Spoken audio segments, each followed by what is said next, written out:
I want to bring you back in here because, once again, regardless of whether or not this indeed is a terror attack, which at this point is what indications point to, we have seen, of course, a step up then in French security, which you mentioned through Vigipirate. It also led through, we saw a change in law here. It's the normal security. I mean, anyone who lives in the Paris region, Paris city in particular, has become used to, since January, the stepped-up security measures. In the immediate wake, in the weeks, a couple of months immediately following the January attacks, there were 10,000 extra soldiers, gendarmes, which are, security police, deployed throughout what were considered sensitive sites, sensitive installations in France, whether they were places of worship, whether they were schools.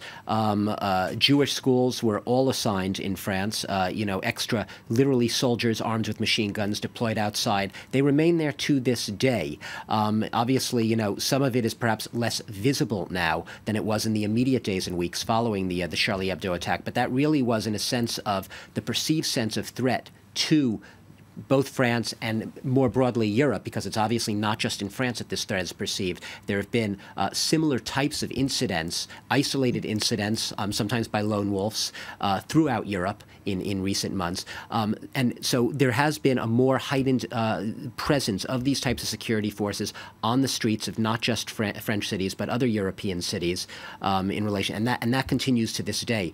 This sense of Vigipirate, though, it is something that has become sort of almost embedded in the popular imagination, because wherever you go, you will often see signs, Vigipirate, measures taken here, and there's literally a menu of measures which are taken, of preventative security measures which are taken if you have a certain level of Vigipirate alert in effect. So when we hear today that the Prime Minister Manuel Valls has ordered stepped up vigilance and stepped up security at sensitive sites throughout this region in southeast France, throughout the Rhône-Alpes region where this incident occurred, I imagine they're going to be applying perhaps a lot more of the types of measures that people living in the greater Paris area and larger cities have been seeing in recent months. All right, Doug, thank you. Stay with me here. We're going to